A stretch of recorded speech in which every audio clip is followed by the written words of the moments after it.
Madame Blavatsky and Mr. Gurdjieff. I find it interesting how many people in the Gurdjieff work also studied the philosophy of Madame Helena Blavatsky. For many years I wondered if they spoke to the same masters and whether they had the same philosophies, and at first I thought they did, but as I studied both philosophy and the Gurdjieff work, I realised they had their differences. Some similarities are that both Blavatsky and Gurdjieff were born in the Russian Caucasus area. Blavatsky was born in 1831, whereas Gurdjieff's date of birth is not actually known, but it was probably between 1866 and 76.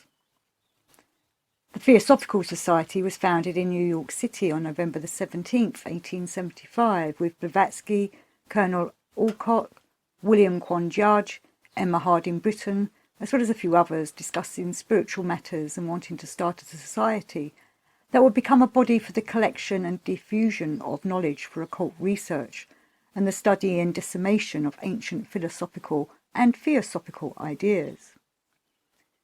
Gurdjieff himself started the Truth Seekers group, where they went out looking for, ancient knowledge in certain ancient lands, on lost cities, all in the eastern area, more sort of around Asia and the Russian area.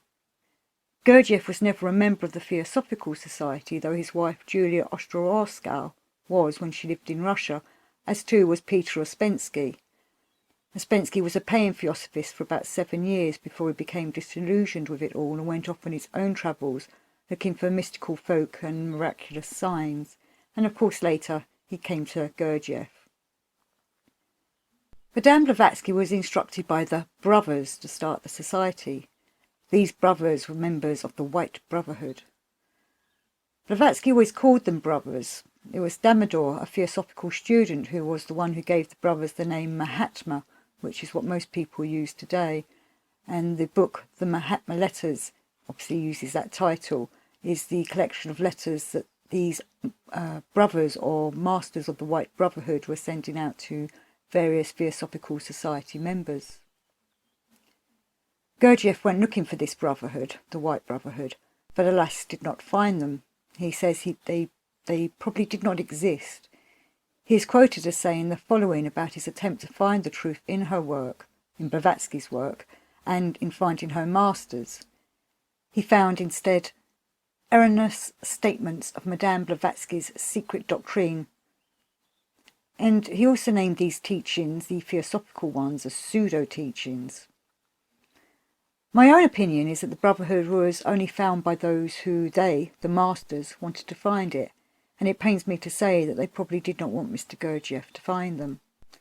Their schools were protected from intruders by a magical vow. Gurdjieff instead spoke to men of different religions and philosophies, and he recounts these meetings in his book, Meetings with Remarkable Men.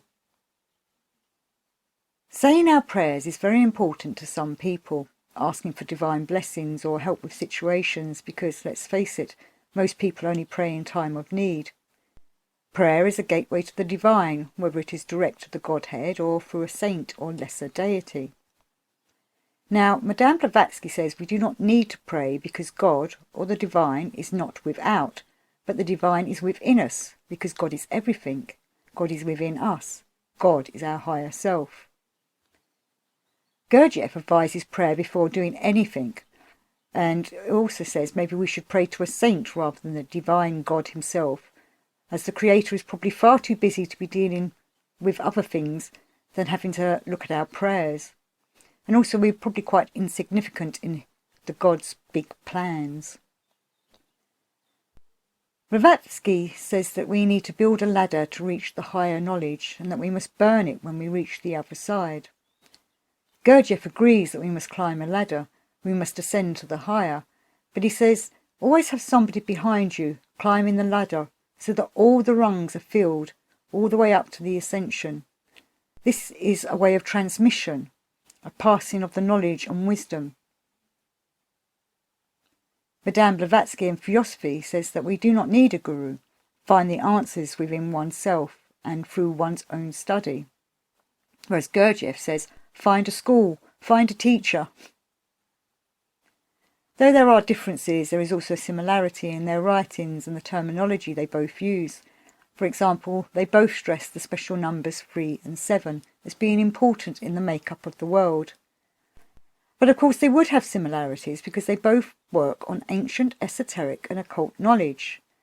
Maybe not from the same schooling, but it is the same class of curriculum. Well, whatever I say about either of these two is just wiseacring. It's about their personalities, their lifestyle. These are not important. What is important is the work that both of them left behind, their books, their teachings. It is one thing that I can say about both of them. Both their writings have helped me on my path to understanding myself, the universe, and the divine.